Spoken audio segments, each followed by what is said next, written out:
I had been wanting to read the book Make It Stick by Henry Rediger and Mark McDaniel, two professors who specialize in how people learn, for some time now, and I finally got around to it. One of the points they make in the book, which is backed up by a lot of research and which really spoke to me, is that when learning is hard, it sticks better.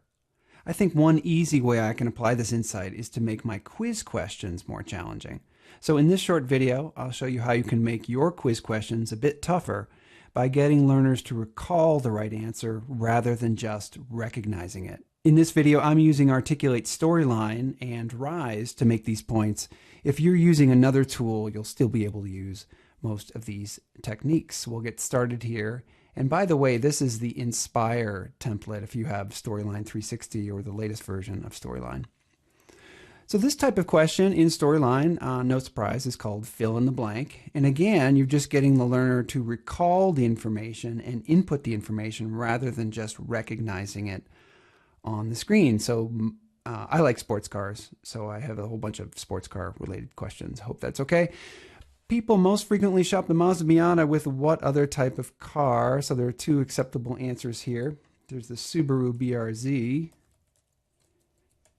And the other acceptable answer is a Scion FRS. So again, just making it a little bit tougher for your learner. This one is a numeric type question, basically fill in the blank, except that they can put in number values. So in degrees, what was the front camber of the race prepped car we discussed in the Joy of Going Slow module? So that was a negative 1.5 degrees, negative camber.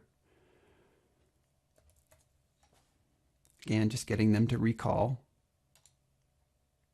So this is a little bit different. I'm going to have the answers fade on. So they read the question, the learner does, and they think, and then the questions fade on. I think it's about the 8-second mark. So it's just basically a multiple choice. You're just having these answer choices fade in, 7, 8 seconds later. And in that gap, hopefully the learner is, recalling that information. You wouldn't want to overuse this technique by any stretch. But still, it's a technique that you can use. So this is Laguna Seca or Seca. Okay, this is a not type of question. Some IDs are bothered by this type of question. They'll argue, hey, you don't want to highlight what the answer isn't, but what the answer is. And I say, whatever, you can use these sparingly, and I'll kind of walk you through why I think that. So here's the question. In 1996, the release of what car reignited the sports car segment in America? So the learner's going to do something like this. Well, it's not the Honda S2000. It's not the MR2. The Mazda Miata came out earlier, so that's not it. What is it? What is it? What is it? And then we're forcing them to recall. And they're like, oh, yeah, that's it. That's the Porsche Boxster, which is none of these. So again, you can use that not type of question. Just use it sparingly. And the last storyline type here is a freeform shortcut key question. Essentially, the learner responds by typing in something on the keyboard. So type the first letter of the manufacturer of the groundbreaking NSX supercar. So it was branded Acura, the NSX, but was manufactured by Honda.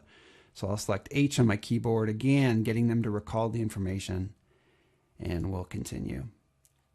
Now I'll jump over to Rise real quick.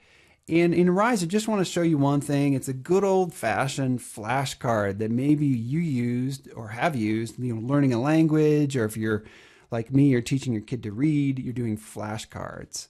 So there is a flashcard in Rise. It's basically how you do it. You insert a block, and then you go under Interactive, and you find your little flashcard. So I'll just show you what I did here. Begin the training. And here it is, a good old-fashioned flashcard, I think with a Lamborghini in the back, or maybe that's Ferrari. But here's the question. What manufacturer was known for its lightweight cars and fine handling? So super lightweight, I'm thinking Lotus. So I click the flip, and yes, Lotus. Last one was a typical engine for fin de siècle German sports cars. So the end of the 20th century sports cars. German 6-cylinder, was pretty typical, naturally aspirated, unlike the 4-cylinder turbo engines that are so prevalent today. So they click the flip. Again, they got to recall it, and they get the answer right. The authors of Make It Stick state that when learning is hard, it sticks better. It lasts longer. One small thing you can do to apply this concept is to get your learners recalling information rather than just recognizing it. Thanks for listening.